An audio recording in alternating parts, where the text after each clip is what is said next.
a este taller nuestro. Es, digamos, como la tercera parte de lo que habíamos visto anteriormente de psicología del matrimonio. Habíamos visto anteriormente algunas situaciones familiares y vimos también aspectos como la triangulación, eh, como las lealtades invisibles y algunos autores importantes de psicología familiar. Sin embargo, ahora yo quisiera que dedicáramos el tiempo, se recuerdan que la vez pasada habíamos hablado de una sanación familiar, a veces situaciones que se dan en la familia que son a veces positivas, a veces no son positivas, a veces son negativas, como eh, situaciones transgeneracionales que vienen a veces de generaciones anteriores y que se van transmitiendo de una generación a otra en una familia, como puede ser ritos, mitos o situaciones o conflictos o incluso hasta temperamentos que son heredados pero adquiridos a través de la interacción familiar. Em, y nosotros hoy obviamente vamos a dedicar un tiempo para hacer esa sanación transgeneracional, eh, pero quisiera dedicar ahora un tiempo para poder hacer algunas consultas, ¿verdad? Sobre situaciones familiares. Puede ser situaciones de usted, puede ser también de un amigo, de algún pariente cercano. Hay algunas personas, yo sé de ustedes, que eh, a veces tienen que ser consejeros familiares porque algún familiar de ustedes o algún amigo les pide algún consejo sobre alguna situación familiar. Y yo sé que a veces no tenemos las herramientas y necesitamos como una ayuda desde el punto de vista psicológico y espiritual. Por eso es que me gustaría dedicar este tiempo a responder algunas situaciones de esas que ustedes quisieran compartir conmigo. Como les digo, puede ser situaciones de ustedes personales, pero no tiene que ser.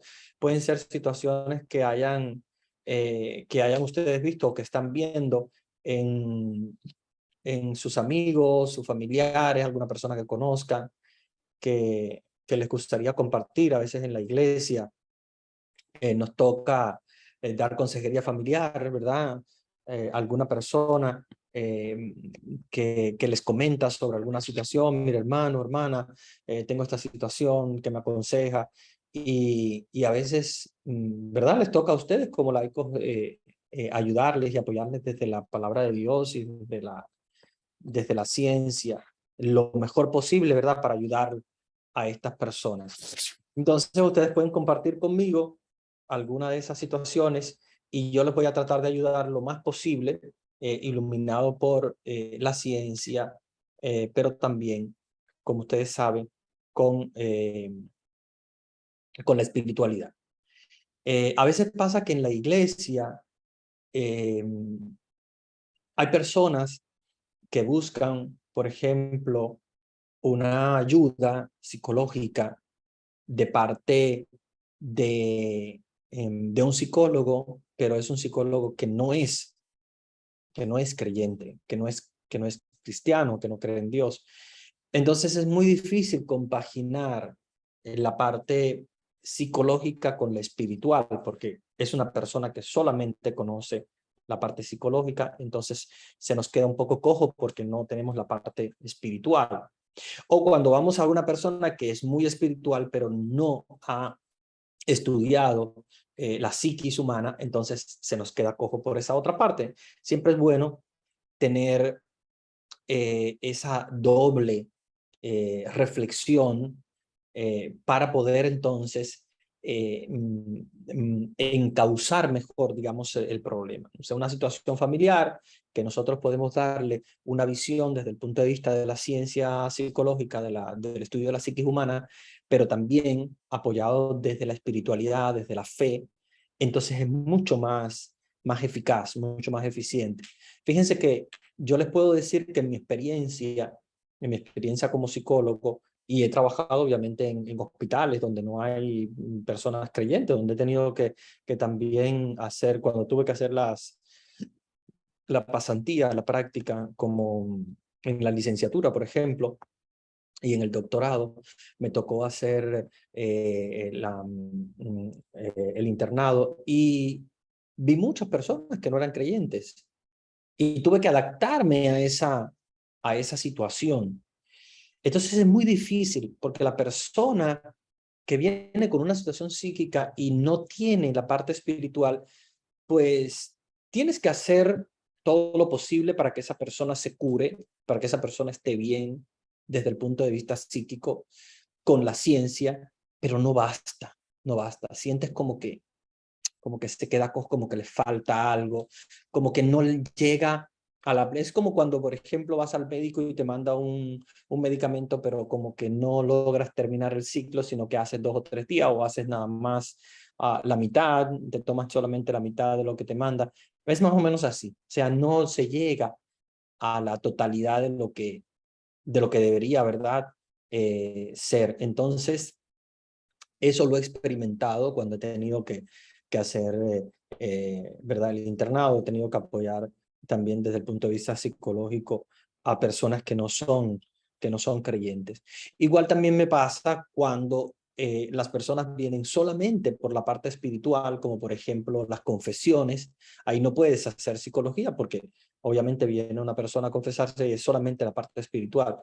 Eh, Sin embargo, cuando están las dos cosas juntas, donde se hace, por ejemplo, una dirección espiritual desde el punto de vista, ¿verdad?, de acompañamiento, también psicológico, entonces ya te das cuenta que se logra avanzar mucho y se logra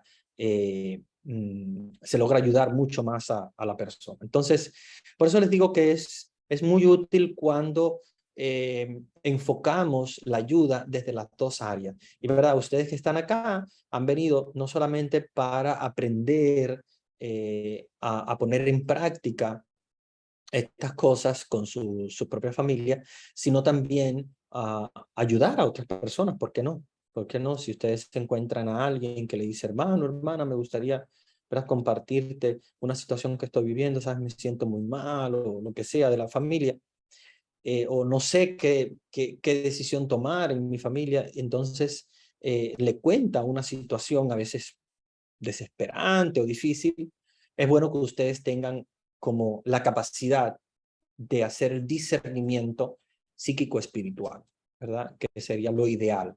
Ya les digo que cuando vamos solo por una parte, no, no logra uno como ayudar 100%. Como les decía, cuando me encuentro en terapia psicológica con una persona que no es creyente, pues te encuentras cojo. Pero cuando vas a una confesión donde solamente es espiritual y la persona te está narrando una situación que sabes que intrínsecamente tiene una situación psíquica que debes resolver, pues te das cuenta que ahí no vas a poder ayudarle del todo.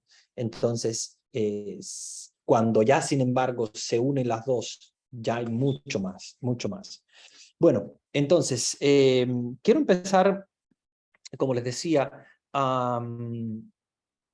viendo un poco lo que son las situaciones o eventos que puedan surgir en la familia y que ustedes quieran como una orientación, como un consejo o como una iluminación, una ayuda, una idea, ¿verdad? Entonces, una opinión, a veces siempre es bueno pues escuchar alguna opinión de alguien, ¿verdad? Que tiene experiencia en el campo psicológico y espiritual.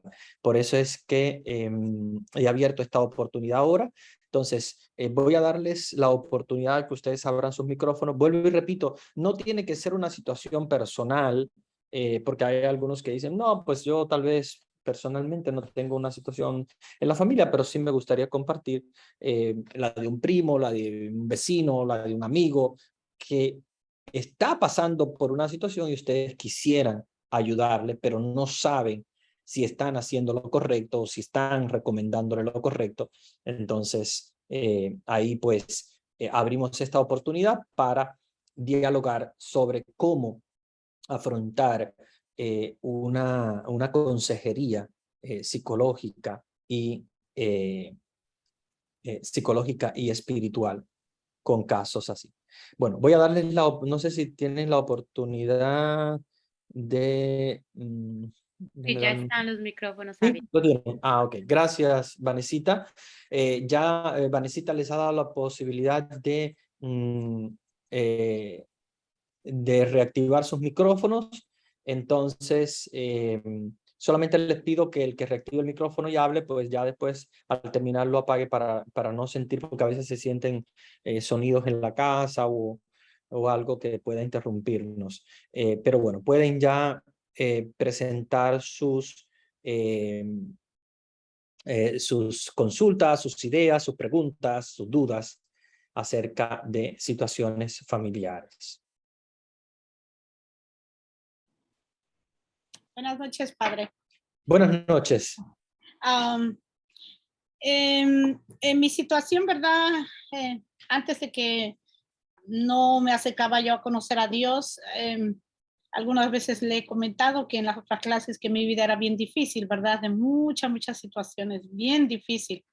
Yo no tenía amigas, familiares aquí en este país, ¿verdad? Entonces, con 3 niñas pequeñitas, ¿verdad? Y lo único que solo Dios sabe en qué momento llegué a la iglesia, ¿verdad? Empecé a buscar de Dios. Y, y eso fue lo único que siento que me salvó en todo, ¿verdad? Porque sentí que era donde me daba la paz, donde salía yo como más relajada, como que con esa fortaleza. Todavía no lo entendía por qué yo salía de ahí, ¿verdad?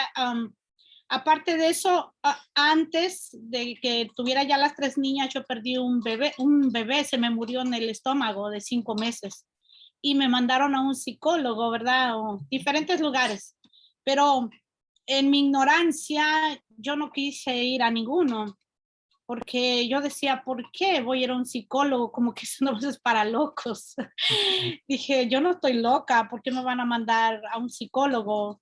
Mi bebé no me lo va a devolver nadie, ni porque vaya a un psicólogo. Yo fue la única vez en mi vida que yo cuestionaba a Dios, ¿por qué tú te llevaste a mi bebé?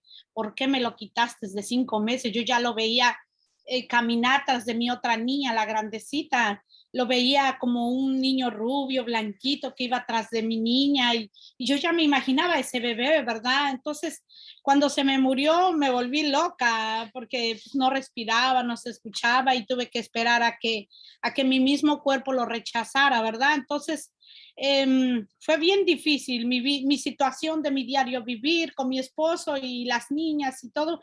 Y bueno, nunca fui con un psicólogo porque nunca pensé lo que usted dice, que se necesita de los dos, tanto lo espiritual como lo psicológico, ¿verdad? O lo que dice de psicólogo, ¿verdad? Nunca pensé que eso era bueno. Yo creí que eso nada más era porque tenía yo que ir a gastar dinero cuando no tenía yo dinero para un psicólogo, ¿verdad? Entonces yo no quise ir a eso, pero ¿sabe qué? Son pocas personas conocidas que yo he platicado o nos hemos platicado cómo fue mi vida, su vida de esas personas, ¿verdad?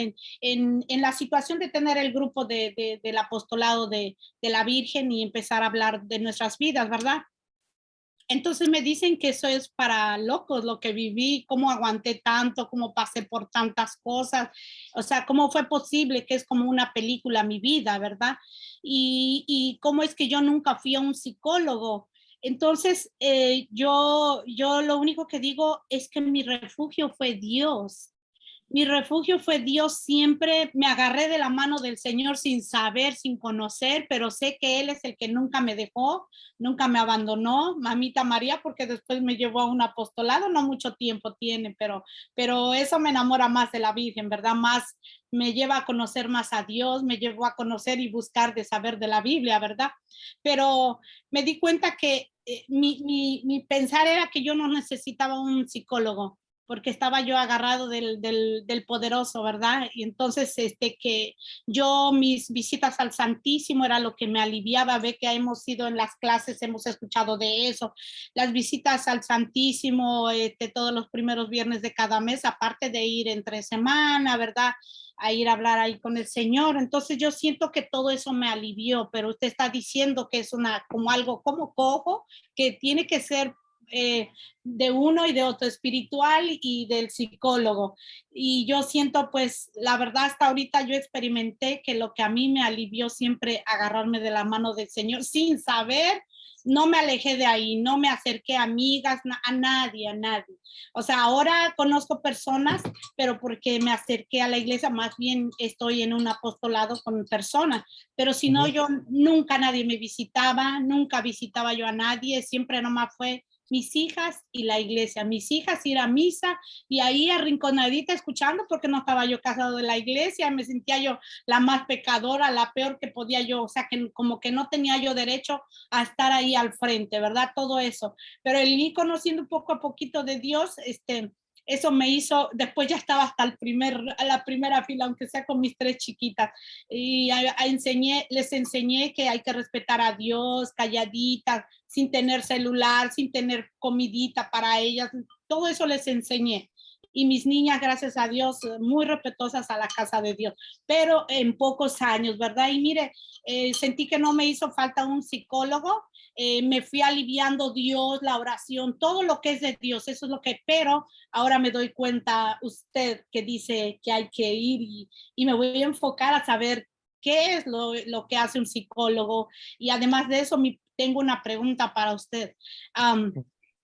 ¿Qué usted hace o cómo lidia con una persona o qué le dice a una persona que no es católica o no es espiritual? ¿Cómo se alivia ahí una persona o cómo se sana o cómo se cura? ¿Hay sanación o qué? Esa es mi pregunta. Sí, muy buena. Gracias por tu testimonio, muy bonito. Hay muchas cosas interesantes que yo he notado, ¿verdad?, que quisiera comentar sobre lo que dice. Bueno, voy a comenzar con la pregunta para que no se me olvide. Bueno, una persona que no es católica, que no cree en Dios,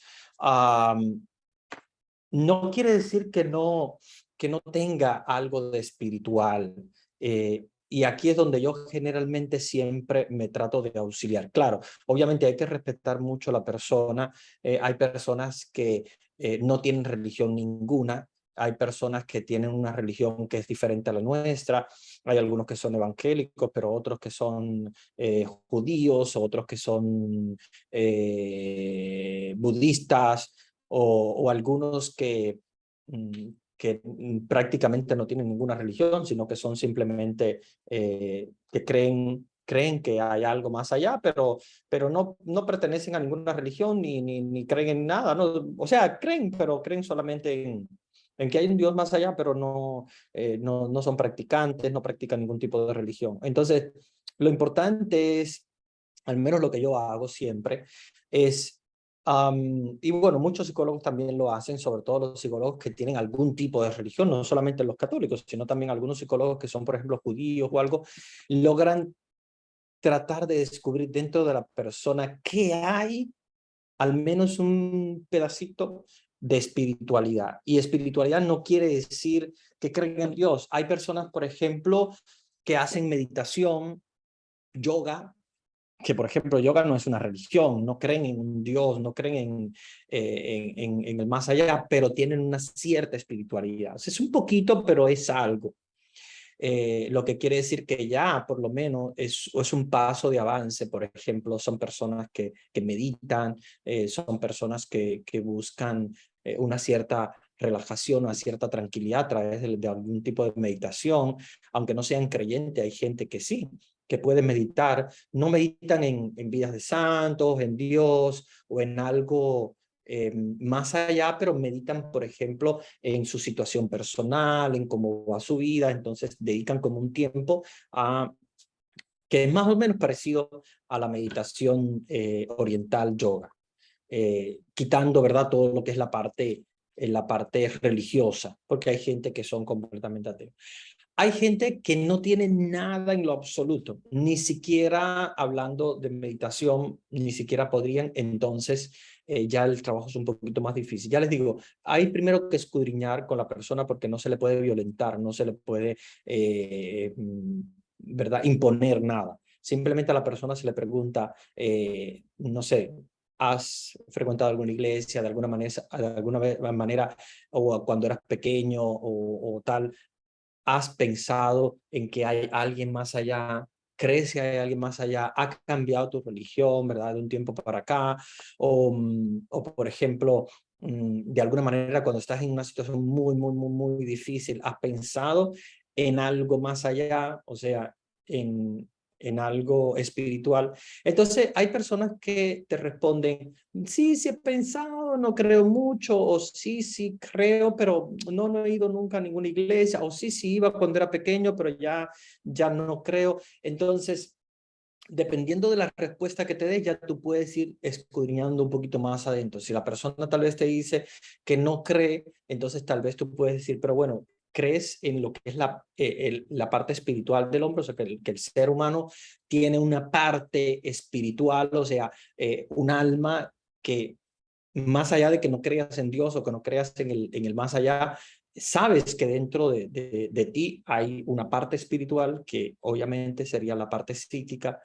Entonces hay personas que te dicen, la mayoría de las personas dicen sí, obviamente lo saben, tienes una parte que no es material, que es la parte espiritual, como por ejemplo el sentir amor, sentir odio, sentir rabia, sentir alegría. Entonces por ahí me voy un poquito colándome, digamos, a la parte espiritual cuando la persona está cerrada completamente a lo que es la espiritualidad, la relación con el más allá, la relación con Dios. Sobre todo depende de la persona, porque cuando uno va a dar un consejo, y esto se lo recomiendo siempre a ustedes que son personas muy comprometidas, porque si están acá, obviamente, no son cualquier tipo de cristianos, sino que son cristianos bastante comprometidos. Si ustedes tienen un compromiso directo con una iglesia, con una parroquia, etcétera, aprendan que a las personas no se les puede imponer. A las personas hay que escudriñar qué es lo que llevan dentro, qué es lo que tienen y por allí tratar de entrar para que la persona no se bloquee, porque si una persona dice, no, mira, si tú le dices, mira, ¿sabes qué? A ti lo que te va a sanar es ir a la iglesia, para ir a la misa, no sé qué, pues la persona puede que diga, no, pues yo no creo o yo no quiero, y entonces crea una barrera y ya no puedes ayudarle. Entonces, la idea que yo les recomiendo es, vayan mirando cuál es el aspecto por el cual se puede entrar y tal vez, como les decía, ese aspecto de la parte espiritual, de entender que nosotros, los seres humanos, tenemos una parte en nuestro ser que es donde experimentamos alegría, amor, odio, tristeza, enojo, etcétera, que es la parte espiritual. Entonces, por ahí las personas van logrando entender un poquito más, abrirse a la espiritualidad. Y hay algunos que incluso habían tenido, a mí yo me he encontrado muchísimos que tenían su religión o su iglesia desde pequeño y han vuelto después de la situación familiar o psicológica que les ha pasado, como por el caso tuyo que comentas que el ir a la iglesia, ¿verdad? Después de la situación que tuviste tus tres niñas y tal, la situación de dificultad, pues fue, digamos, como el mecanismo para poder acercarte de nuevo a Dios y a la iglesia. Y eso me he encontrado muchas personas. Muy rara vez me haya encontrado alguna persona completamente atea, que ahí sí tienes que tener en cuenta que vas solamente por la parte espiritual, entonces ahí tú vas más con mecanismos psíquicos. Entonces ahí la ayuda es solamente con consejos que vayan dirigidos hacia una sanación psíquica. Si, por ejemplo, la persona está teniendo ideas irracionales, generalmente la sanación de ideas irracionales ayuda mucho a la sanación psíquica de la persona. Entonces yo me baso mucho en el analizar ideas irracionales. Cuando me refiero a ideas irracionales son personas, por ejemplo, que dicen, ay, a mí nadie me quiere, yo me quedé solo en el mundo, a mí todas las personas me miran mal, yo nunca voy a poder obtener pareja, yo no. Entonces cuando tienes esa visión negra, a mí generalmente lo que me gusta usar es una terapia que se llama terapia cognitivo-conductual, que se basa sobre todo en ayudar a la persona a reestructurar su mente pensando de un modo positivo, no negativo, porque generalmente las personas que vienen con depresión vienen con pensamientos negativos. La triada de la depresión, para que ustedes conozcan, y bueno, no es el caso, pero bueno, nada más le voy a dar así para que ustedes, digamos, como que se introduzcan en el tema. La triada de la depresión es que ellos ven mal a sí mismo, el yo, o sea, ven que son feos, que les va mal, que no logran hacer bien las cosas, que todo lo mal le pasa. Ven mal a las demás personas, que las personas les quieren hacer daño, que nadie es bueno, etcétera. Y el mundo. El mundo va mal, la juventud no tiene arreglo, esto se va a acabar, y que ahora sí viene el fin del mundo, y que bla, bla, bla. Entonces, igual con la de la pandemia salieron muchas depresiones por esa misma situación, como que ya todo se acabó, y que ahora sí viene el fin del mundo, y que tal.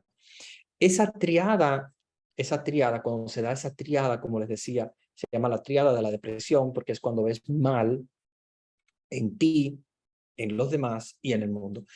Eso es provocado casi siempre por ideas irracionales. Entonces, trabajar con ideas irracionales es una óptica muy buena, una práctica muy buena con personas que no son creyentes. Ahora, si es una persona creyente, entonces ya es más fácil porque tú puedes trabajar con ideas irracionales, pero colocar ideas positivas, que aquí es donde es lo bueno. Es como, por ejemplo, cuando tú vas a limpiar una casa. No es lo mismo que tú, por ejemplo, barras, a que tú barras y luego también puedas trapear. Entonces ya tú dejas bien todo, ¿no? Si barres solamente, pues puede quedar todavía algo sucio.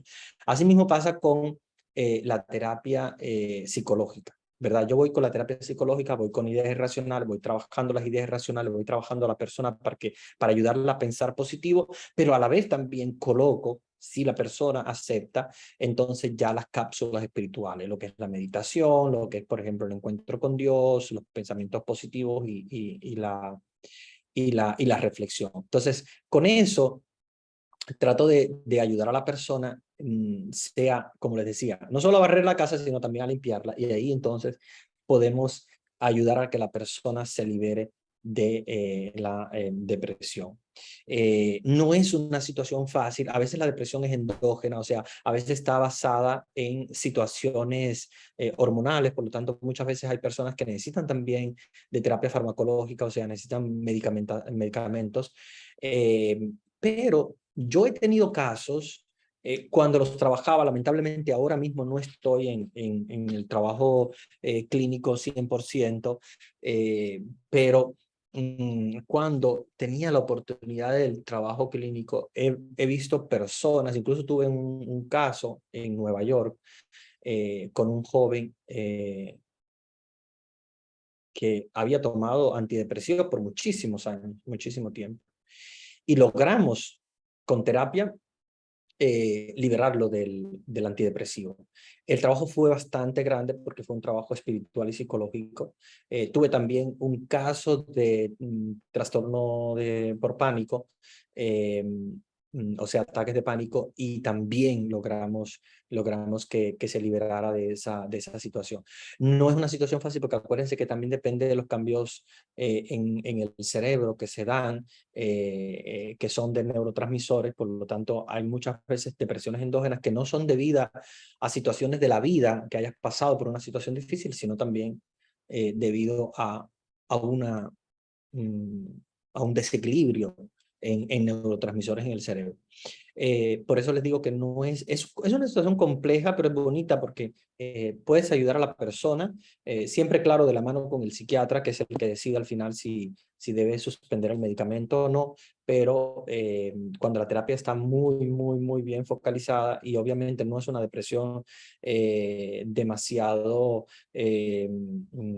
difícil, digamos, o sea, que no sea de estas que es un desequilibrio en neurotransmisores muy fuerte, que sea difícil de poder eliminar el medicamento, muchas veces la misma terapia puede ayudar. Y luego entonces con la ayuda psicológica, pues se da un impulso mucho mayor. Fíjense que muchos psicólogos, incluso los que no son creyentes, yo cuando estudié en la universidad, aunque era una universidad católica, había gente que era una creyente, simplemente venía por estudiar la carrera de psicología. Y había muchos que no eran creyentes y que se hicieron psicólogos, y ellos decían que la herramienta espiritual, a pesar de que ellos no sean creyentes, la herramienta espiritual, y esto lo hablan todos los psicólogos, la herramienta espiritual es muy importante. Es muy importante. Es prácticamente una pastilla más, digamos así. Es como cuando tú necesitas una pastilla, pero en lugar de la pastilla tienes la herramienta espiritual que puede incluso superar a la pastilla. Y yo creo mucho en la terapia espiritual, que es prácticamente lo que tú viviste. Obviamente te uniste a Dios, reconociste que era tu médico y obviamente muchas cosas habrán mejorado en tu situación, te sientes mejor y tal. Pero siempre aconsejo de que la ayuda psicológica no es mala. A veces la gente piensa el psicólogo es para locos. No, no, no. El psicólogo no es para locos. En realidad los que están locos tienen que ir con el psiquiatra. Eh, y tampoco todos los locos van al psiquiatra, obviamente. Generalmente los locos paran en el manicomio y ninguno de nosotros está en el manicomio. Por lo tanto, no es de locos. El psicólogo es para todas las personas, incluso para las personas que no tienen ninguna situación, ninguna enfermedad. El psicólogo es como un orientador, ¿verdad? A mí me gusta mucho aquí en Estados Unidos, porque aquí en Estados Unidos no se le llama psicólogo. Aquí el psicólogo se le llama a una persona que ya trabaja mucho más en contacto con el psiquiatra, y si son casos muy difíciles, aquí lo que se le llama es consejero.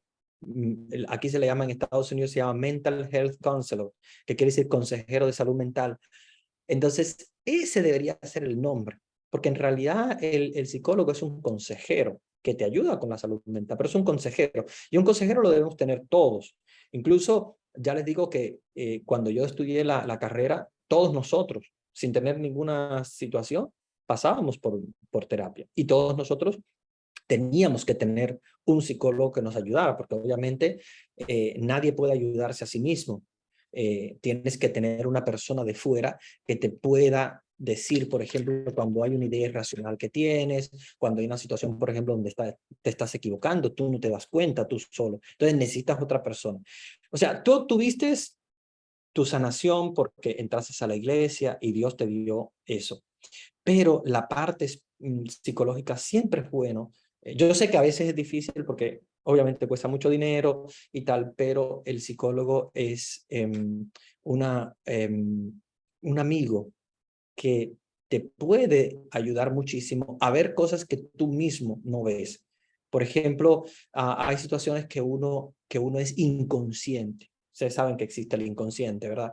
Entonces, hay cosas que nosotros no vemos, que son inconscientes, que decimos, que hablamos, que actuamos de alguna manera inconscientemente, ¿verdad? Por esa área de nuestro cerebro que es inconsciente y no nos damos cuenta. Y muchas veces tenemos que darnos cuenta. Por ejemplo, en las relaciones interpersonales entre un esposo y una esposa, a veces tú escuchando desde fuera lo que hablan, te das cuenta de que ellos no son conscientes de lo que están haciendo. Y a veces tú darle un consejo, miren, lo que yo veo es esto y esto y esto. Ellos dicen, contra, es verdad, es cierto, no me había dado cuenta. ¿Por qué? Porque eres inconsciente.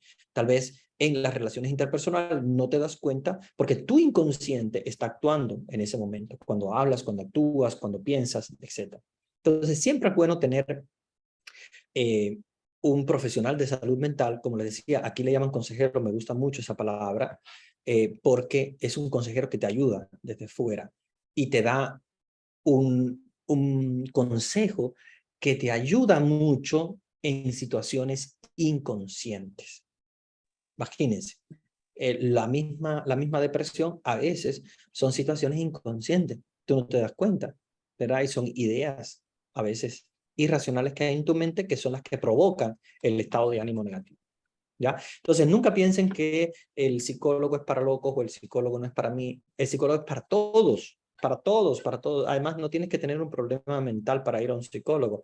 A veces un psicólogo es para cómo educar a mis hijos, cómo relacionarme con mi pareja, cómo resolver esta situación con mis padres o cómo lograr desapegarme de estos ritos, de estos mitos familiares que me están provocando una interacción negativa con la pareja con la que estoy conviviendo. O sea, todas estas cosas te ayudan a un psicólogo. Entonces, yo les recomiendo a todo aquel que pueda. Yo sé que es difícil. A veces hay países donde es más fácil el acceso a salud mental porque hay incluso Caritas, la iglesia también en muchos países proporciona, lo que hay que buscarlo, pero proporciona unidades de salud mental a bajo precio o incluso gratis en algunos países.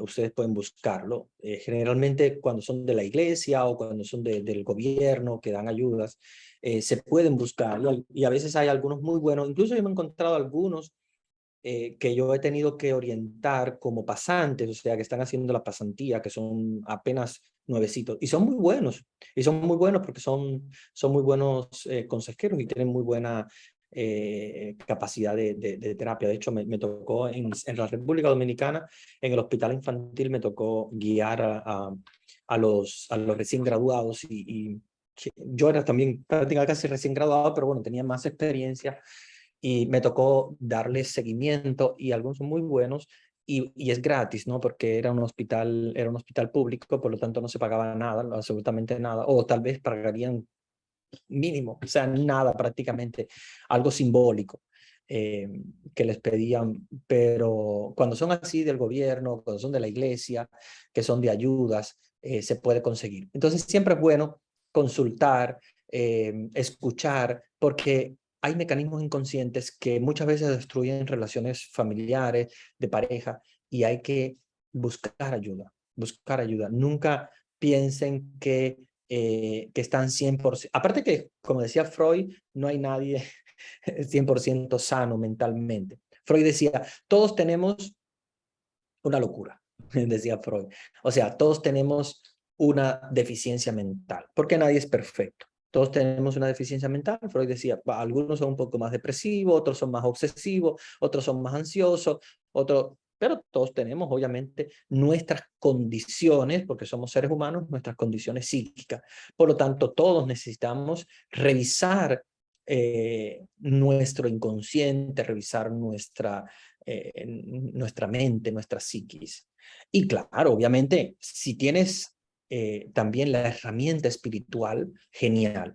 Pero yo digo, no solo la herramienta espiritual, porque fíjense que yo he visto muchas personas, pobrecitas, lamentablemente en la iglesia, que han tenido solo la herramienta espiritual y han pensado que con solo la herramienta espiritual basta y se han vuelto locos. Incluso he encontrado gente que se cree que es Cristo y sale a la calle desnudo con una Biblia en la mano pensando que tienen que predicar al mundo y a no sé qué y se chipotean, decimos en Cuba, de la mente, o sea, se chispean completo y es porque les ha faltado también el complemento psicológico y han buscado solamente el espiritual. Entonces, por eso yo digo, si vamos con los dos de la mano, es mucho, mucho mejor, mucho mejor.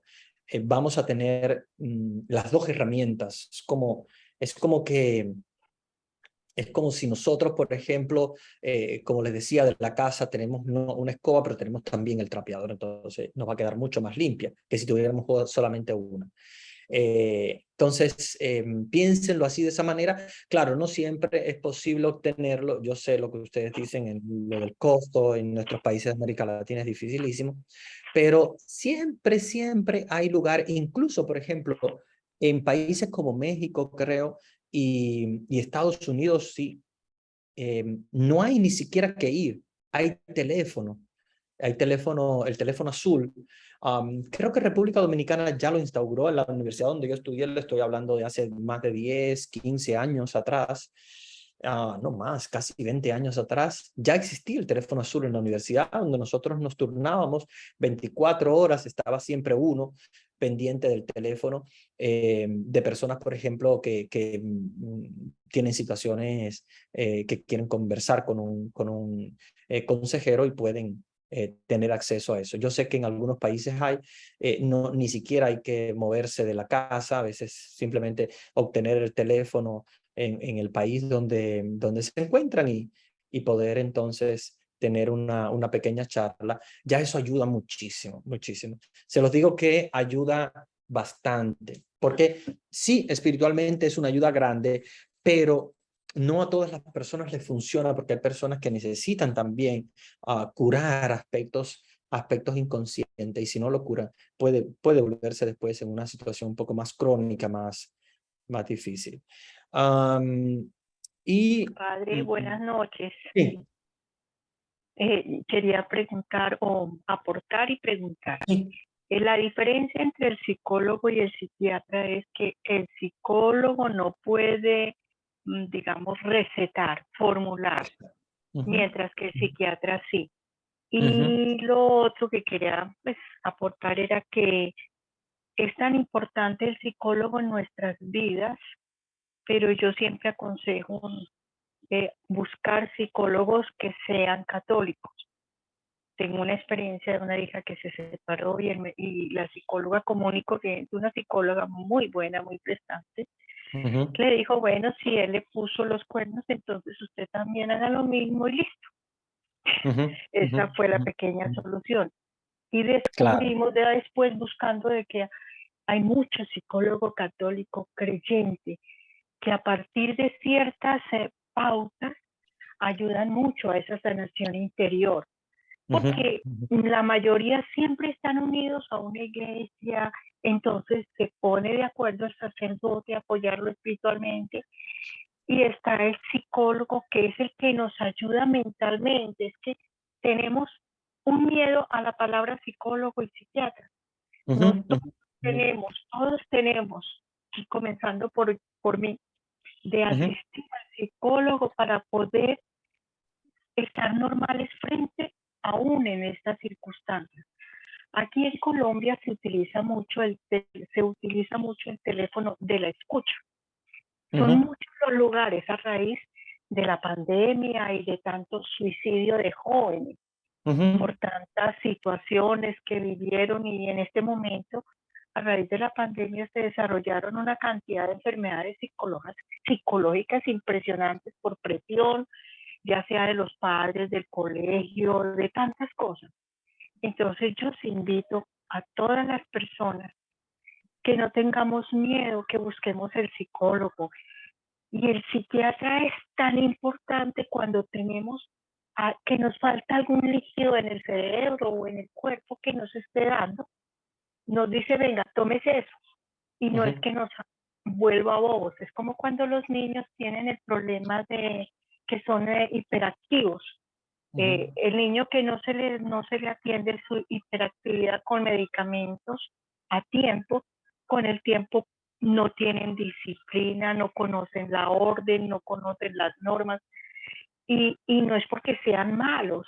Malos es el papá que no lo lleva y que tiene que aprender que esos niños y los padres tienen que asistir al psicólogo y al psiquiatra para que les dé sus medicamentos. Eso era lo que quería aportar, y muchas gracias. Muy bueno. Esto que tú comentas es un tema muy, muy importante. Sí, en realidad la diferencia es que el psicólogo, o sea, los dos tienen herramientas diferentes. El psiquiatra, su herramienta es la medicina, porque obviamente estudió medicina. La del psicólogo, su herramienta es la psicoterapia, porque estudió psicoterapia. Pero los dos ayudan, y los dos muchas veces se necesitan para una situación determinada. Tú acabas de comentar algo para lo cual yo hice mi máster, me especialicé en eso, que es el déficit de atención con hiperactividad, con o sin hiperactividad, porque hay casos también que son solo déficit de atención, que es un mal grandísimo, sobre todo en los niños varones. Es una relación de 3-1, de 4 niños, 3 son varones y una es hembra. pero son muchos los casos que hay de esta situación, igual también los niños autistas, pero me quiero enfocar en el déficit de atención con hiperactividad, porque es un caso donde se necesita la medicación. Y hay muchas mamás que muchas veces dicen, ay no, pues yo no le voy a dar un medicamento a mi hijo porque lo va a poner bobo o porque va a tener que depender de eso toda la vida. No, es una creencia irracional, está muy mal pensar así.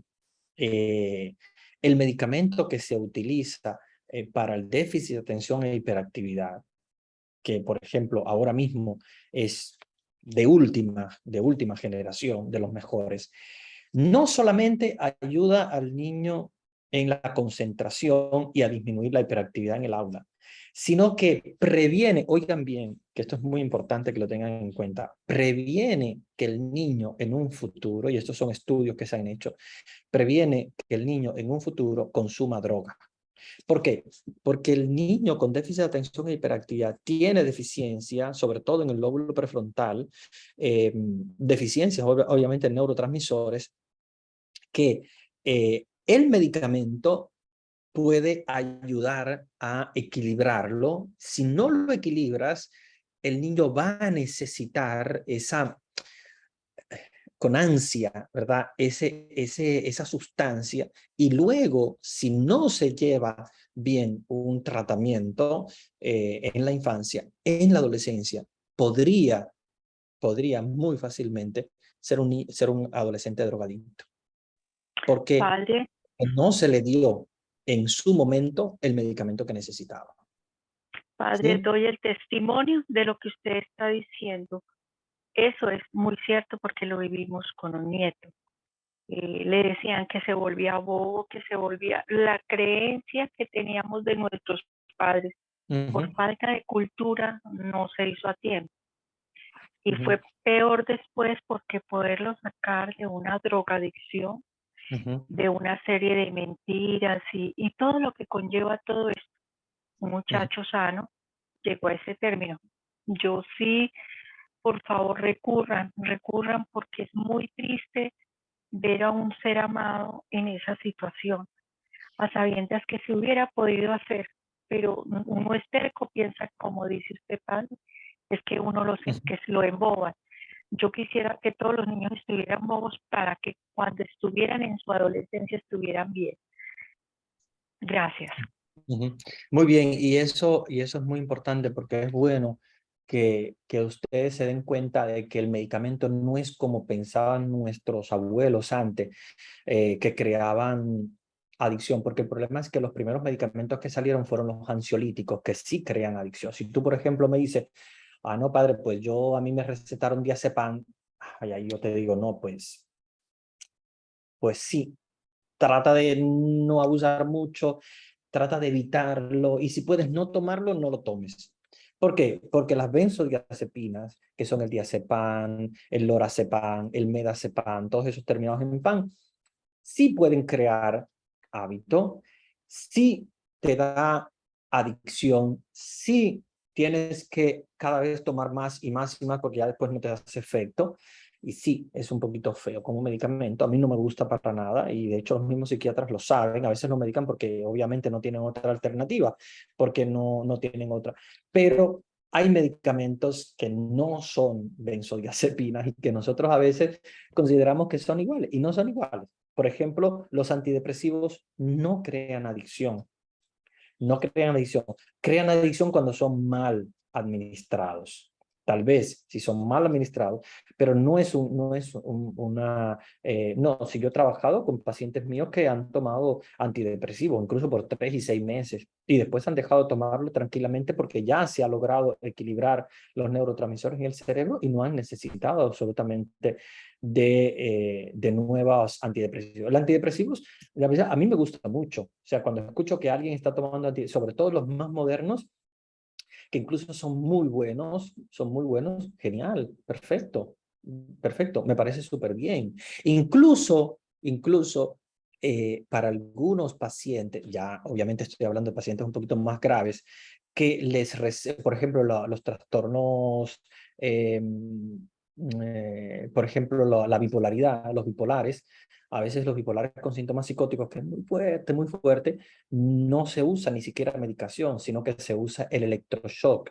Y ustedes me dirán, ¿pero eso se usa ahora? Sí, hay gente que piensa que eso es como época antigua. No, el electroshock es muy positivo.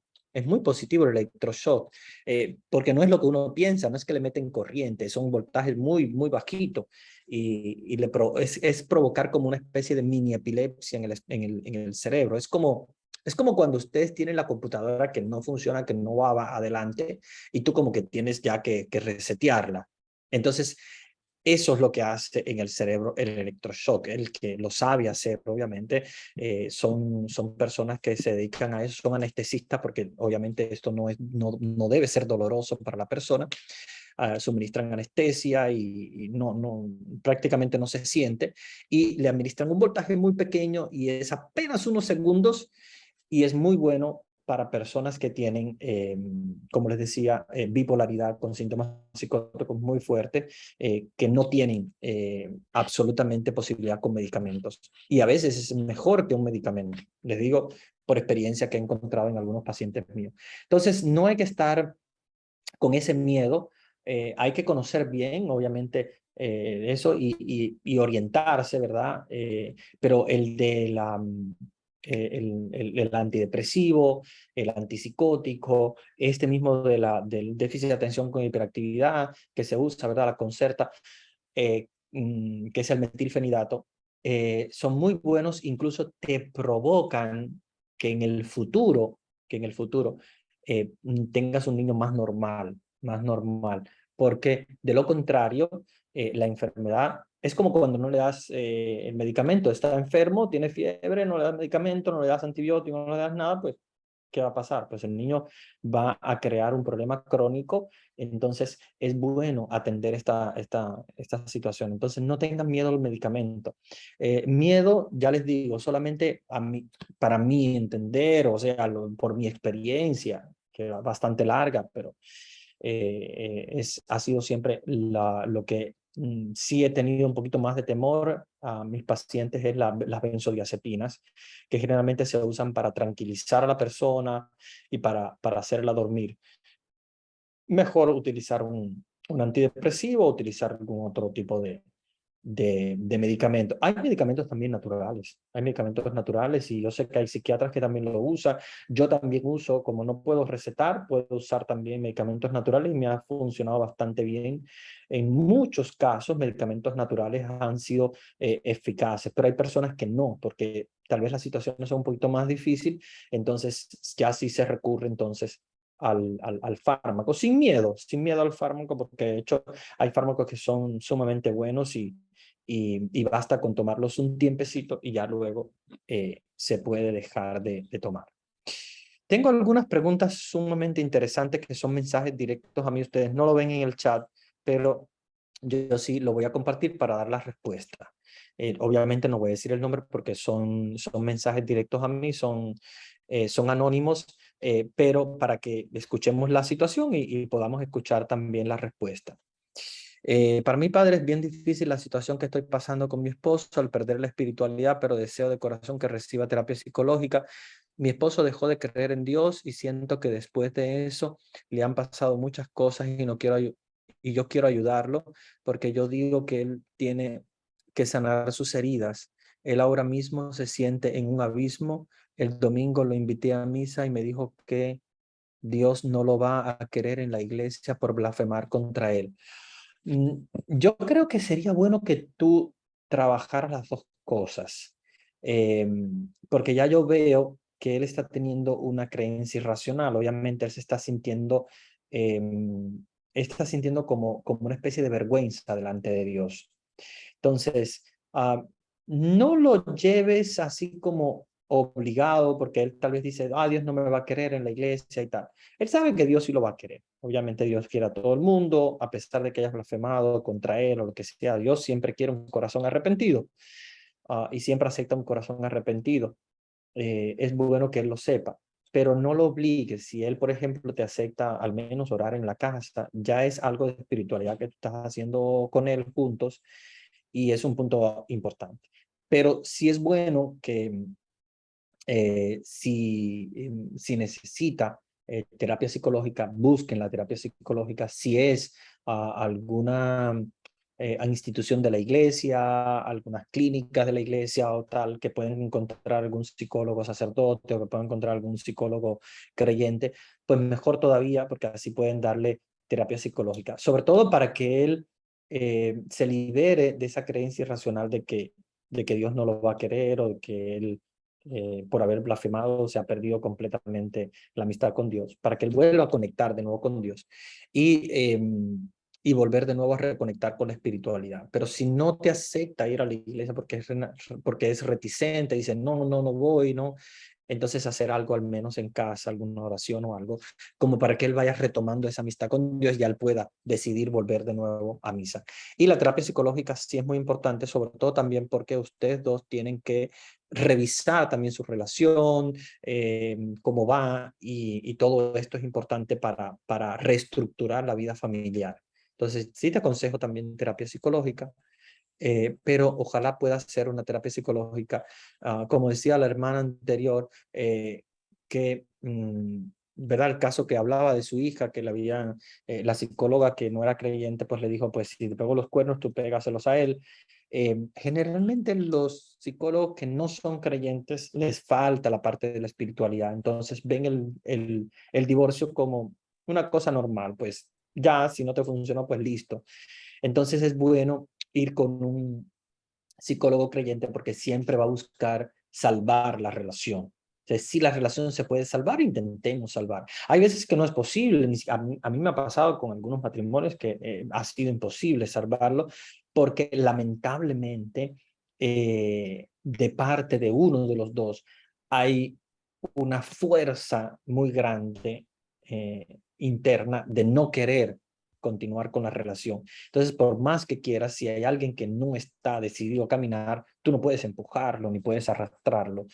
Tú puedes acompañarlo, puedes apoyarlo, puedes estar ahí, pero no puedes absolutamente obligar a nadie. Entonces, pero bueno, si acepta y quiere y está abierto a un cambio conductual, pues qué bueno que sea un psicólogo católico que pueda ayudarte también desde la espiritualidad a recuperar eh, algunos aspectos psicológicos y espirituales. Tengo otra... ¿Padre, Sí, puedo aportar? sí, Qué dame un pena, segundito, qué pena.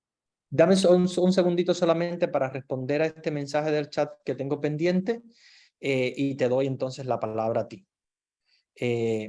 Solamente este es el último que me queda, que también es un mensaje directo. Me dice, padre, ¿cómo saber si mi niño tiene hiperactividad? Porque mi niño es muy inquieto, a veces sin más le dan muchas ansias por golpear. Él tiene 4 añitos. Está justo en la fecha, o sea, en la edad del diagnóstico del déficit de atención con hiperactividad. Los niños se pueden diagnosticar los varones con déficit de atención y hiperactividad después que pasan los 4 años. O sea, generalmente se espera a los 5. A mí me gusta esperar a los 6. O sea, me gusta esperar a la edad escolar. ¿Por qué? ¿Por qué les digo esto? Porque hay muchos niños que a los 4 añitos es normal que sean inquietos, que golpeen, que sean irritables. Entonces, por eso me gusta esperar. ¿Por qué? Porque no quiero diagnosticar demasiado temprano. Entonces, si tu niño tiene 4 años, yo te diría, espera a los 5 o a mi gusto personalmente yo esperaría a los 6 porque incluso la escala para hacer el diagnóstico, que es la escala Conners, es a partir de los 6 años, que es la edad escolar, donde se le da un cuestionario a llenar a la mamá y a la maestra. Y con los 2 cuestionarios, más la observación clínica, el psicólogo, ¿no? O en este caso también puede ser el psiquiatra, cualquiera de los 2, puede diagnosticar un déficit de atención con hiperactividad. Entonces, yo te diría espera, porque a veces es normal.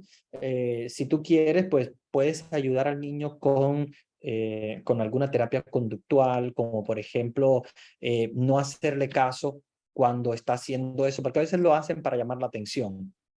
A veces golpean y tal porque quieren algo y tal. Entonces tú tienes que trabajar con que él no llame la atención cuando esté haciendo eso. Sin embargo, cuando esté quietecito, entonces ahí vas, le das un besito y qué bien, cómo te estás portando bien y le das un regalito, cualquier cosita, aunque sea un besito, un abracito o un dulcecito, cualquier cosa. Y sin embargo, cuando está muy irritable, no hacerle caso, nadie en la casa, todo el mundo mirando para otra parte, para que él se dé cuenta de que ese mecanismo no puede usarlo para llamar la atención. Entonces, esto te va a ayudar tal vez a extinguir el comportamiento del niño. Si continúa, de todos modos, continúa así, después de los 5 años y entra en la escuela, ya que empiece los 6 años en la escuela, y ya comienza con la misma situación, entonces ya sí podrías consultar a un psicólogo infantil que seguramente te va a dar la escala Conners, que es lo que usábamos nosotros en el hospital infantil, las escalas Conners, que son las mejores para el diagnóstico, y entonces tendrás tú que llenar ese cuestionario que te van a dar y llevárselo a la maestra para que ella llene el suyo, y cuando lo regreses, el psicólogo evalúa con esas escalas y observando también el niño, y entonces te puede decir si se trata de una hiperactividad o se trata tal vez de otra, porque acuérdense que hay muchas situaciones en el niño que pueden provocar hiperactividad. A mí me gusta siempre que el niño vaya primero al médico, al pediatra. ¿Por qué? Porque la irritabilidad, así que el niño golpea, que es inquieto, puede darse incluso a niños con problemas de tiroides, a niños con problemas de infeccioncita, por ejemplo, una infeccioncita que tú no la ves, pero tiene una infeccioncita en el oído o en cualquier parte, también se vuelven irritables, se vuelven hiperactivos, y tal vez tú no te das cuenta y es una cosa muy pequeña. Entonces, el médico, generalmente el pediatra, les hace toda una serie de pruebas para saber si es un problema orgánico, porque primero hay que descartar si es un problema orgánico. Y después entonces pasa a psicología, si el médico dice, no, mira, está muy bien de tiroides, está muy bien de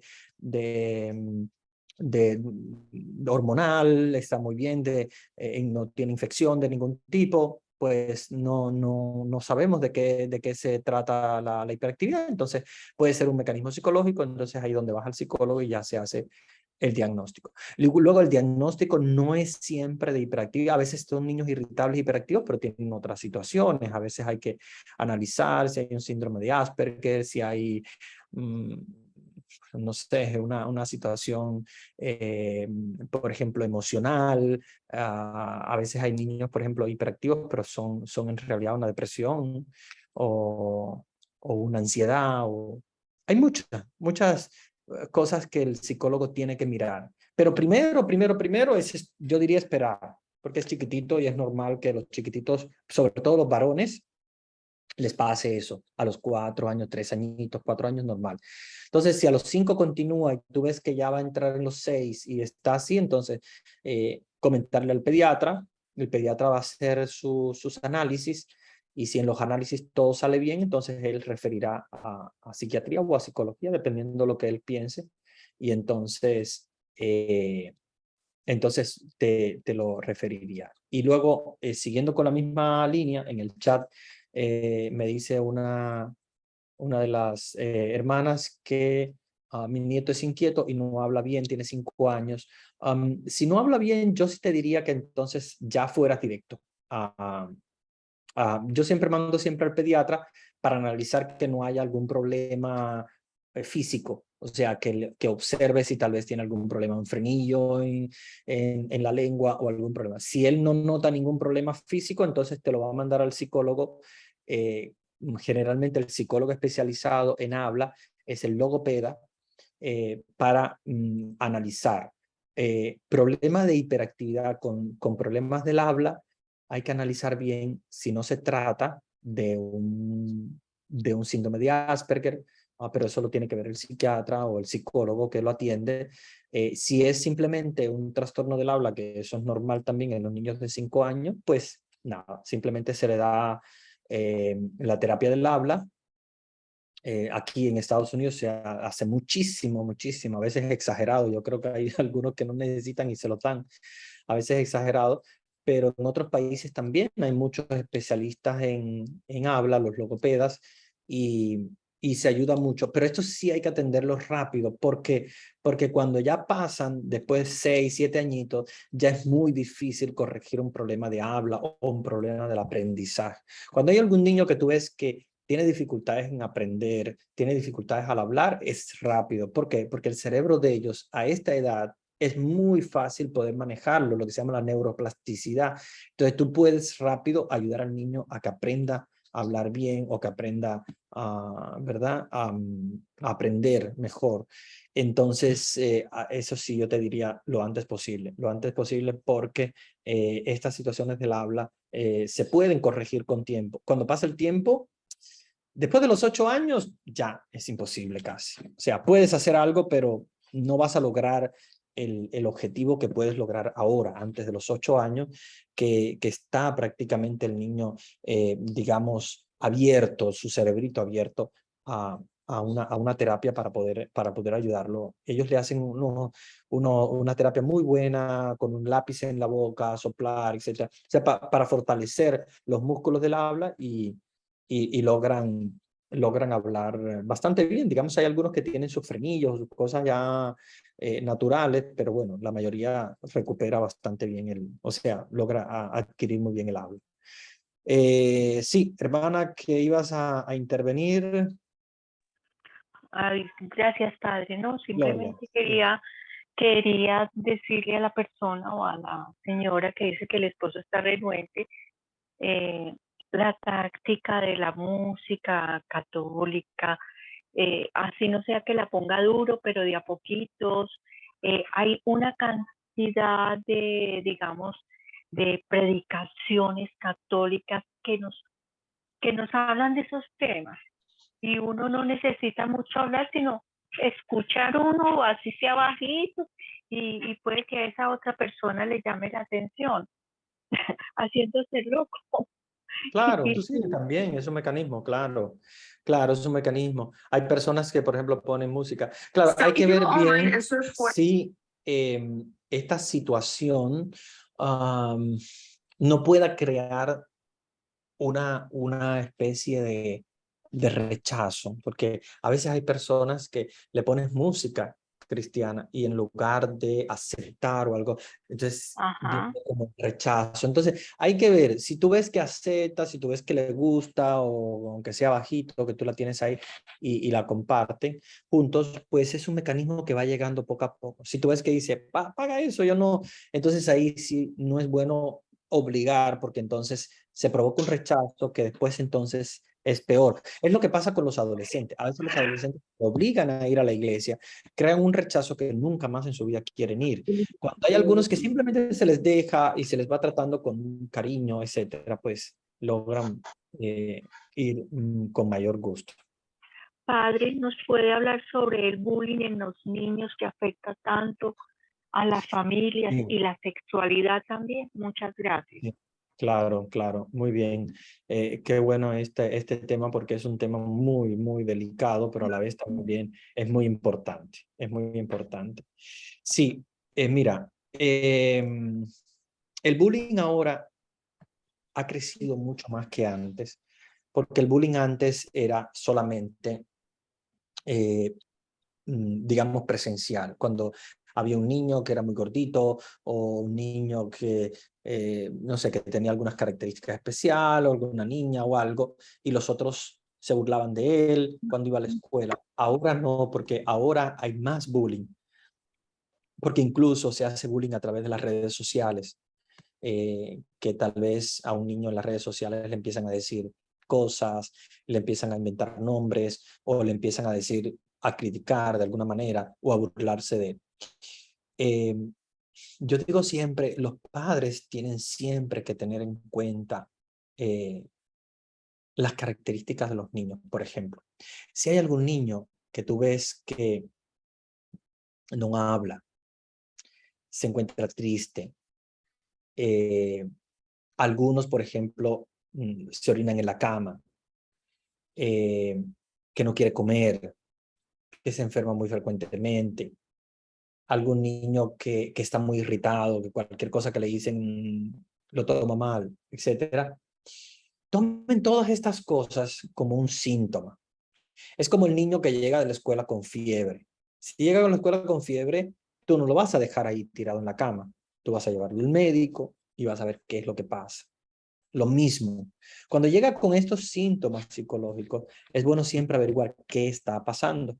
A veces no, a veces es un adolescente con cambios hormonales. Los adolescentes con cambios hormonales a veces llegan un día contento, otro día están muy feliz, otro día no quieren hablar con nadie, otro día se faja con la mamá, con el papá, con los hermanos. Bueno, son normales porque son características de la edad. Pero hay veces que hay que investigar más profundamente porque hay que ver si está padeciendo de bullying o incluso de abuso sexual. Hay niños que no te lo van a decir. A veces es un familiar, a veces es una persona cercana. Generalmente son personas cercanas. Nadie hace bullying a un niño o hace un acoso o un abuso sexual a un niño desde fuera, que no lo conoce. No, eso es muy rarísimo, rarísimo, rarísimo. Generalmente tiene que ser que un niño esté solo en algún lugar, pero generalmente eso se da con gente cercana, que tienes confianza, porque es el padrastro, o porque es el tío, o porque es quien sea. Entonces, es importante ver los síntomas, porque el niño muchas veces no te lo va a decir. Es lo que nos pasa a nosotros los psicólogos. Los psicólogos nos pasa como el pediatra. El pediatra, para saber la enfermedad del niño es muy difícil, porque no le puedes preguntar al niño, ¿te duele el oído? Si el niño no habla, no te va a decir nada. A veces el adolescente hace lo mismo. No te va a decir lo que está pasando, o el niño no te va a decir lo que está pasando, porque tiene miedo a hablar, porque no se siente a gusto hablando eso, porque siente que es algo feo, o porque simplemente no lo dice. Entonces, es muy difícil poder descubrirlo, por lo tanto, hay que investigar. Hay que meterse muchas veces en las redes sociales para ver qué es lo que está pasando, sobre todo los papás que son más modernos. Métanse en las redes sociales, tengan las contraseñas de sus hijos. Yo sé que a ellos no les gusta, que ellos quieren estar por su independencia y tal, pero no lo permitan, porque si se les escapa de la mano un bullying o algo, pasa que después hay niños que se suicidan y se van a dar cuenta porque ya después del tiempo, el niño vino, lo publicó en las redes sociales, que se iba a suicidar y se suicidó al mismo día, minutos después, cuando ya no hubo tiempo que hacer, porque el niño lo dice muy tarde. Entonces, no es bueno dejar a los niños solos, porque a veces solos en las redes sociales pasan muchas cosas feas. Entonces, hay que estar con ellos, acompañarles, conocer las contraseñas, conocer con quién se relaciona, qué es lo que está pasando, hablar, que tengan la confianza de hablar, de hablar. Háblenles también del abuso sexual. Desde que sean chiquititos, ya les pueden decir que hay personas que pueden ser incluso cercanas, familiares, y que pueden violentar su privacidad, que ellos aprendan desde chiquito que sus partes íntimas son privadas, que nadie puede tocar, ni mamá ni papá, porque ya son grandecitos y ya se bañan solos, etcétera. Y entonces ellos van a aprender a tener como una especie de privacidad, ¿verdad?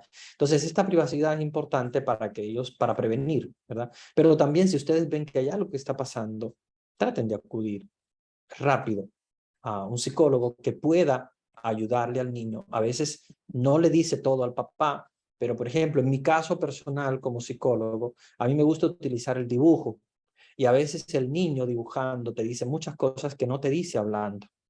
¿Por qué? Porque no puede, porque simplemente no tiene las palabras. Acuérdense que el niño no es un adulto. A veces nosotros queremos que el niño sea como un adulto, que hable como un adulto. No puede hacerlo, no es un adulto. Y nunca será un adulto, es un niño. Y el niño habla a veces jugando en terapia de juego, a veces dibujando a través de los test del dibujo. Y en el dibujo nosotros nos damos cuenta de que hay algo que está pasando. Y ahí nos damos cuenta de qué es lo que está pasando, porque el niño te lo está refiriendo a través de los trazos del dibujo, el modo en que dibuja, el lugar donde dibuja en la hoja, lo que dibuja y el modo en que lo dibuja. Todo eso es es un lenguaje que nosotros tenemos para descubrir. Entonces, es bueno llevar al niño con tiempo. Yo siempre digo que todos deben tener, como aquí en Estados Unidos hay siempre un consejero en todas las escuelas. Siempre es bueno que los niños pasen por los consejeros, porque eso ayuda muchísimo a hacer como una especie de screening, o sea, como nosotros hacemos cuando llevamos a los niños al médico, que le hacen todos los análisis, pues es lo mismo, ¿no? Hacer todos los análisis desde el punto de vista psicológico para ver qué es lo que está pasando y si hay algo que está pasando que nosotros no nos estamos dando cuenta y así prevenir. Fíjense, la causa creo que es la número 2 de muerte en el mundo en adolescentes, sino ya que la 1 es precisamente el suicidio. Y el suicidio porque el papá, la mamá, no es porque sean malos, es porque el papá y la mamá simplemente no actuaron en tiempo, no se dieron cuenta de lo que estaba pasando en tiempo, simplemente pensaron que era algo normal y no pudieron actuar y ya después ya es muy tarde, porque a veces los suicidios son simplemente un intento y no pasa nada. Intentó, pero a veces el intento logra funcionar y entonces perdemos al chiquito o la chiquita o al adolescente. Es bueno que tratemos siempre de estar atento a todo lo que está pasando. Yo sé que a veces el trabajo, el ajetreo no te permite conocer muchas cosas de tus hijos, pero es necesario para poder saber qué está pasando y poder actuar con tiempo, porque con tiempo muchas cosas se pueden resolver. Y se resuelven muy bien, porque acuérdense que los niños, los adolescentes, resuelven sus cosas. Por eso mi especialidad es en niños y adolescentes, porque veo que es más fácil trabajar con un niño y con un adolescente desde el punto de vista psicológico que con un adulto. El adulto es más difícil porque el adulto ya tiene sus creencias, ya tiene sus ideas, ya tiene su... Entonces es muy difícil hacer un cambio conductual en un adulto. Pero en un niño es muy fácil, es muy fácil. Entonces, si ustedes actúan en tiempo, es muy fácil poder resolver la situación. Entonces, traten de estar con ellos, de conocerles, de conocer en profundidad, hablar con amiguitos y sacar información de alguna manera.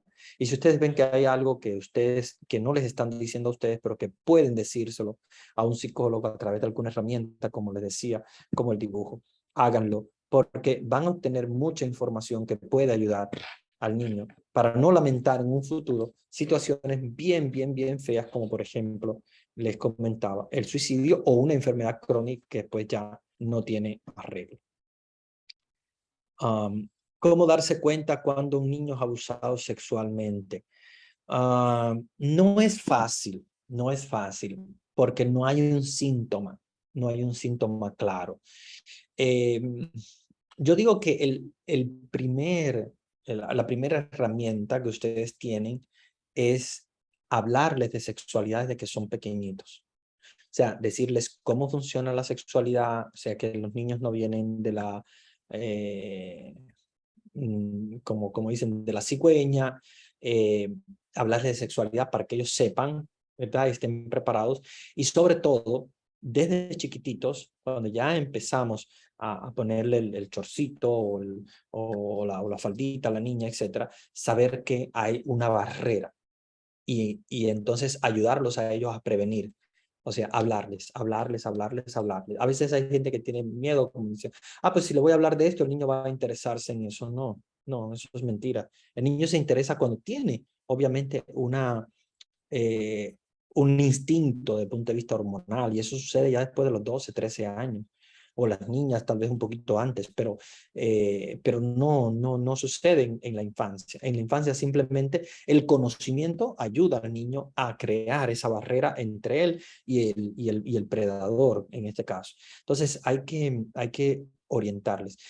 Hay algunos síntomas que son claros, como por ejemplo, el niño dejó de orinarse en la cama y empezó a orinarse de nuevo. Bueno, ahí hay un síntoma claro que puede haber abuso sexual. El niño deja de comer así repentinamente. Es un síntoma.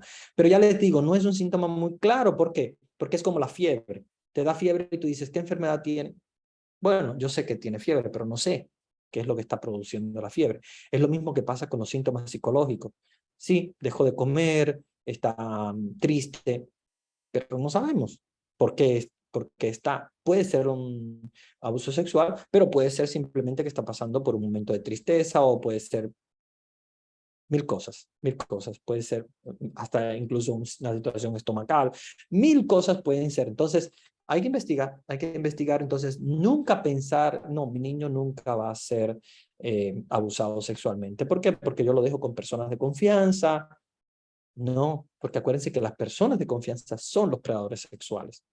Entonces, eso es un error pensar como que, no, mi niño está bien cuidado porque las personas son de confianza. No hay nunca personas de confianza cuando se trata de niños y niñas. Entonces, en eso hay que tener siempre alerta, ¿verdad? No hay personas de confianza, porque no sabemos de ningún modo qué puede pasar. Incluso no porque sea un hombre, puede ser también una mujer.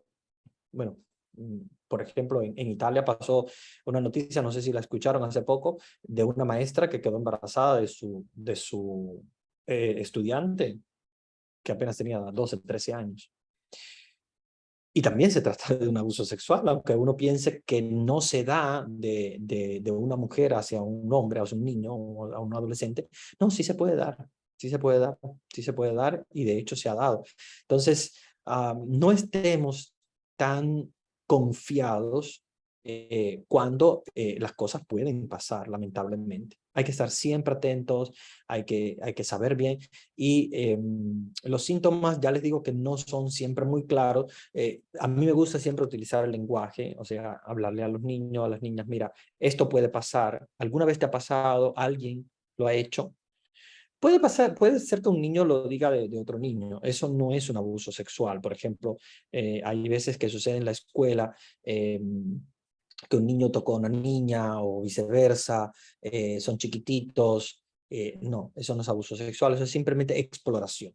Exploración, hay que educarles, mira, no se toca, eso es tuyo, aquello es de ella o lo que sea, y se les orienta, pero no tiene uno que alarmarse porque eso es simplemente exploración, porque son niños de igual edad. Ahora, si la edad es diferente, o sea, hay más de 5 años de diferencia, entonces ahí sí se trata de abuso sexual, ¿verdad? Entonces ya sí, cuando hay 5 años de diferencia entre uno y el otro, pueden ser primitos o lo que sea, ya sí se trata de abuso sexual, y ahí hay que trabajar a los dos, al abusador y también al abusado. Entonces, hay que hablarle mucho, y sobre todo tener confianza con ellos, que ellos tengan confianza contigo, decírtelo todo, decirle, mira, mi amor, me tienes que decir todo, tienes que decirme cuando te pase algo de esto, tienes que contarme, ¿te ha pasado alguna vez? Entonces ellos van a tener la confianza de decírtelo, ¿verdad? No tengas miedo, nada te va a pasar, yo estoy aquí para cuidarte, estoy para protegerte, etcétera, etcétera. Entonces, de ahí van a tener ustedes la confianza de que el niño o la niña puede tener o sea, ustedes tienen la tranquilidad, el niño y la niña tienen la confianza de decirles cuando pase algo de esto. Entonces, ahí ustedes tienen un poquito más de tranquilidad. Pero no siempre se los dicen verbalmente, como les digo. Entonces, hay que estar atento a los síntomas. Cuando hay algo que cambia en los niños, hay que preguntar por qué está cambiando. ¿Ok? Muy bien. Bueno, yo creo que hemos trabajado bastante estos temas, y se me ha quedado lo que es la sanación de nuestras familias, que lo había dejado para el final y no quiero irme sin hacerlo. Vamos hoy a trabajar lo que es la sanación de nuestra familia, la sanación espiritual, transgeneracional. Voy a hacerles ese ejercicio, aunque va a ser un ejercicio muy bonito. Para esto sí necesito que todos silencien sus micrófonos. Bueno, de hecho nosotros también podemos hacerlo. Vanesita es la experta, yo generalmente me cuesta a veces trabajo silenciarlo. Ya está silenciados todos. Perfecto, qué bueno. Tú que eres experta en la tecnología. Sí, porque quiero que silenciarles a todos para que no tengamos ningún ruido externo, para que podamos hacer este ejercicio de sanación transgeneracional. Entonces, vamos a concentrarnos y cerrar nuestros ojos. Para esto yo voy a utilizar también una música de fondo que me va a servir para este ejercicio, y ustedes se van a dejar guiar por por este ejercicio. Okay. Voy a poner una música de fondo y ustedes se van a dejar llevar por el ejercicio para hacer la sanación transgeneracional. Entonces, si ustedes quieren, pueden incluso apagar sus cámaras. Yo incluso voy a apagar la mía para que ustedes, si quieren, puedan ponerse cómodos, puedan cerrar sus ojos y puedan concentrarse. No se concentren en la pantalla, sino simplemente en lo que escuchan. ¿Ok? Entonces, vamos a poner esta música instrumental que nos va a ayudar a concentrarnos en el ejercicio. ¿Ok? Bien, vamos ahora a relajar todo nuestro cuerpo. Vamos a cerrar nuestros ojos. Vamos a relajar nuestros músculos, comenzando por los músculos de los pies. Vamos a sentir cómo nuestros pies se relajan tranquilo. También nuestro estómago, nuestro pecho. Vamos a relajar nuestras manos, a dejar que nuestras manos caigan. Vamos a relajar nuestra cabeza, el cuello. Vamos a sentir que nuestro cuello se relaja, se relaja.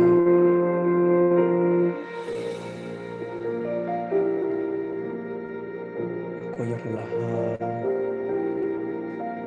Nuestros hombros caen con todo su peso relajado. Vamos a sentir cómo nuestra cara también se relaja. Nuestros ojos caen pesados, relajado.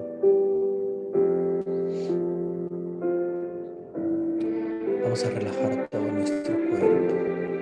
Sentimos que un calor entra por nuestros pies y va subiendo, subiendo hasta nuestro pecho, nuestro corazón, a nuestro cuello, a nuestra cabeza.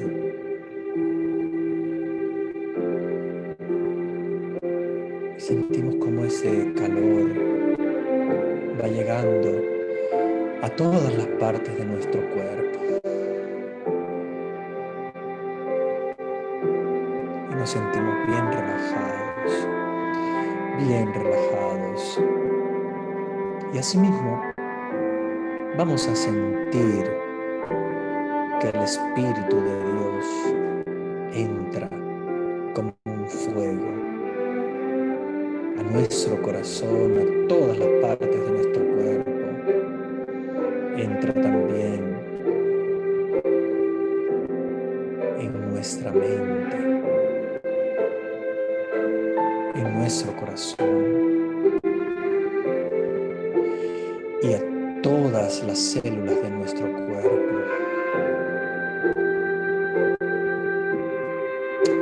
Y así ese Espíritu Santo dentro de nosotros está preparado para sanar, para salvar, para edificar.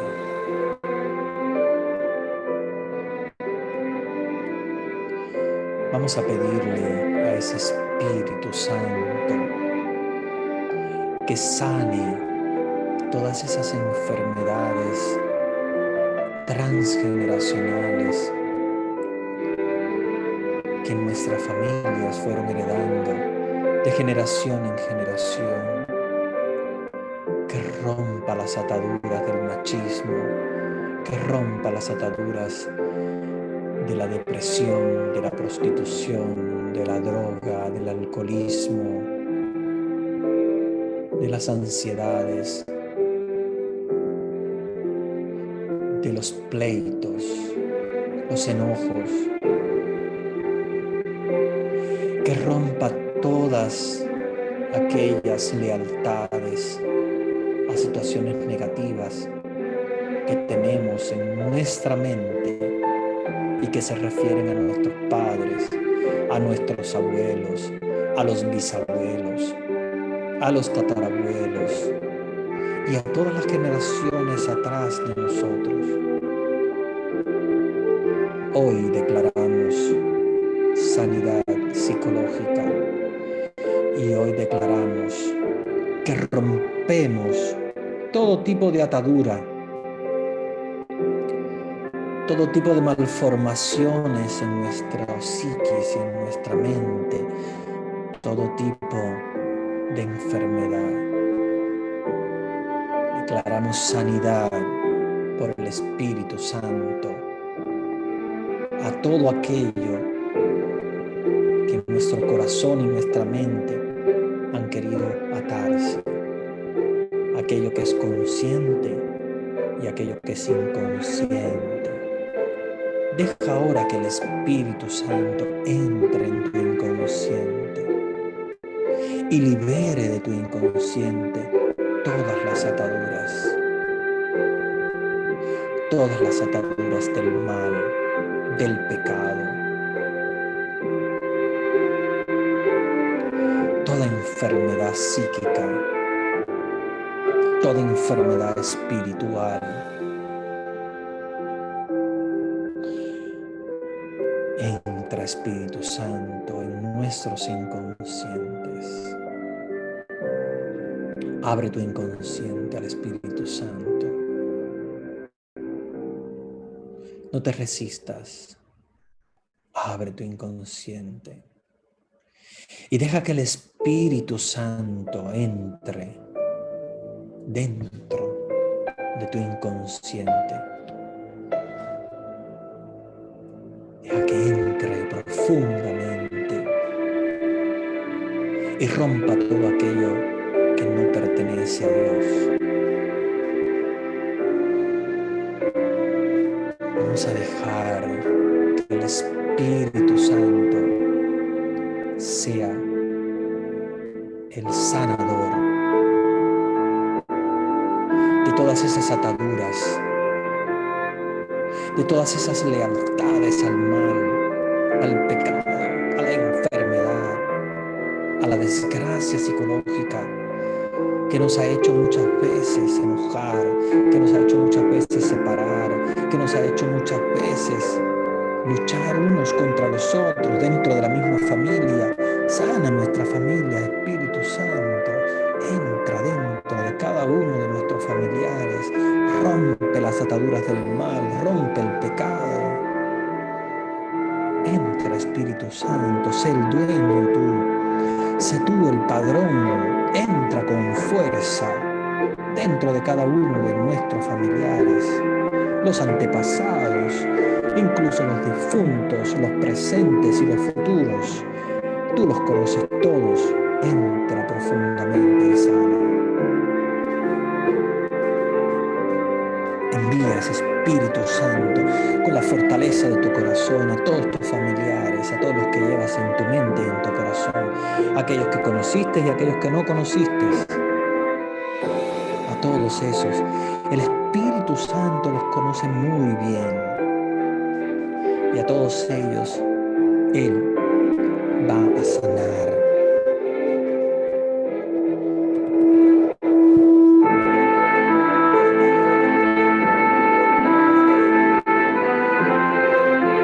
Pide sanidad para tu familia, pide sanidad para los que conoces y los que no conociste y los que vendrán en el futuro. Pide la sanidad, rompe las cadenas del pecado y de la muerte, las cadenas de la enfermedad, las cadenas de la maldición que muchas veces ataca a nuestras familias.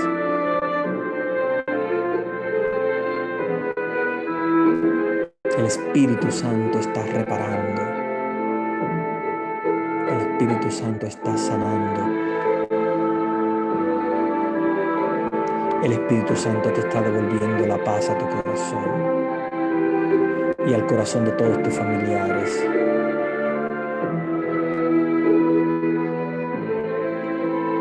Vamos a dejar que el Espíritu Santo entre en tu genealogía y sane a todos y les devuelva la paz del corazón, la paz que necesita tu corazón.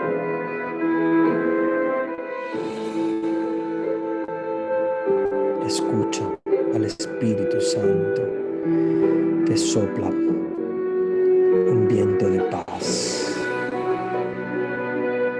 un viento de amor, un viento de reconciliación con aquellos que se han separado y que el pecado los ha separado.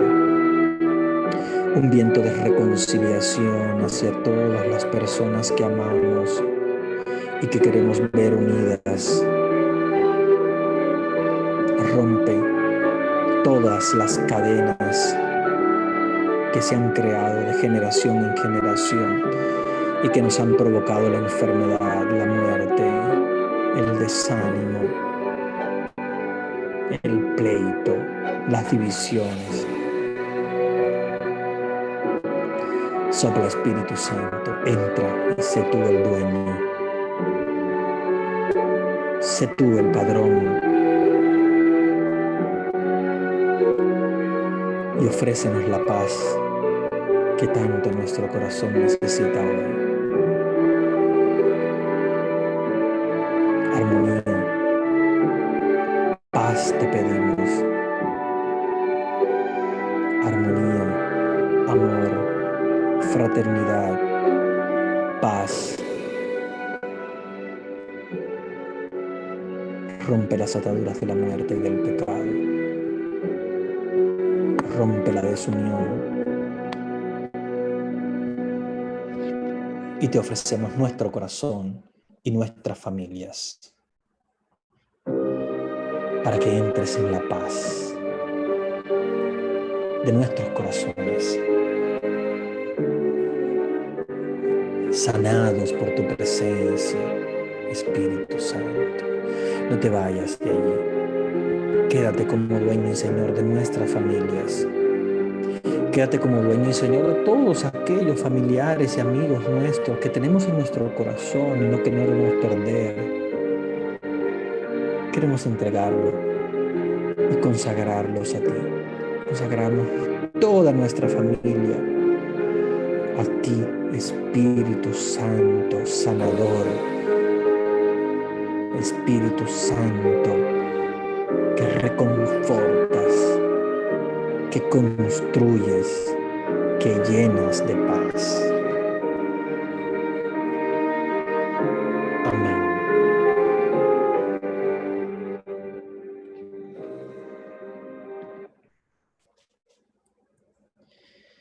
Muy bien, hermanos y hermanas.